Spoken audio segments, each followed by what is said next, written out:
They say some schools are not just built for learning. Some schools hide secrets, secrets that should never be uncovered. Tonight's story is about one such school and a classroom that should never be entered after midnight. It was late evening. 4 friends, Ali, Sam, Rafi, and Ayan, were sitting together after class. The corridors were empty. The sun had already set, and the abandoned block stood in silence. Everyone in the school knew about it. The block that was closed down years ago. They said a teacher had died there, and her spirit never left. Sam smirked and said, "If you're really brave, prove it. Stay inside the old classroom tonight, at midnight." Ali laughed. "That's all? Fine. I'll show you nothing is real." The others hesitated, but finally, all 4 decided to go. That night, the boys sneaked into the school. Their footsteps echoed as they walked through the empty hall.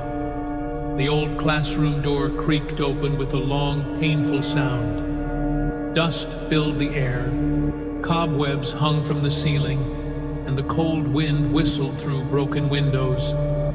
On the blackboard, faint chalk words could still be seen. "Do not stay after midnight." Ali laughed nervously. "See? Just old scribbles. Nothing to fear." But Rafi whispered, Someone pushed the door just now." The boys sat inside. The clock struck 12 a.m. Suddenly, the broken tube light flickered, though there was no power in the block. Sam's flashlight went dead.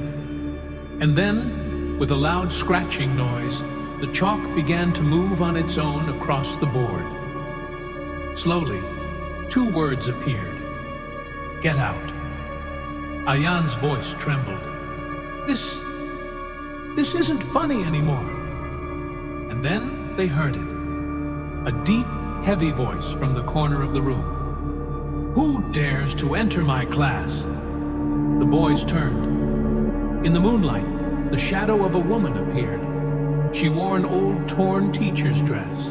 Her face was blurred, her eyes completely black. In her hand, she held a large register. She whispered, "I warned you. No one must ever return here." She opened the register. The boys stared in shock. Their names were already written inside. Ali shouted, "What? How are our names here?" Panic took over. They ran to the door, but it slammed shut with a deafening bang. On the blackboard, blood-red letters appeared. "Now you are mine." The windows no longer showed the schoolyard.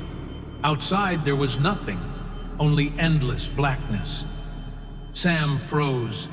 A cold, invisible hand touched the back of his neck. His scream cut through the silence. "H." Chaos broke out. The boys fought to escape, but one by one their screams faded. Only Ayan managed to leap through a broken window and run into the night. The next morning, he returned with teachers and the police. His voice was shaking as he explained what had happened. They followed him to the old classroom, but inside, there was nothing. No Ali, no Sam, no Rafi, no sign of a struggle. Only an old register lying on the desk. The police opened it. Page after page contained the names of students who had gone missing in the last 20 years.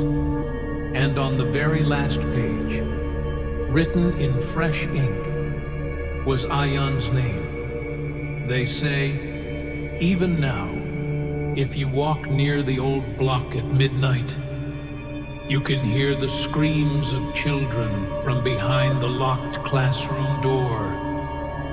That is why the school has kept it sealed forever.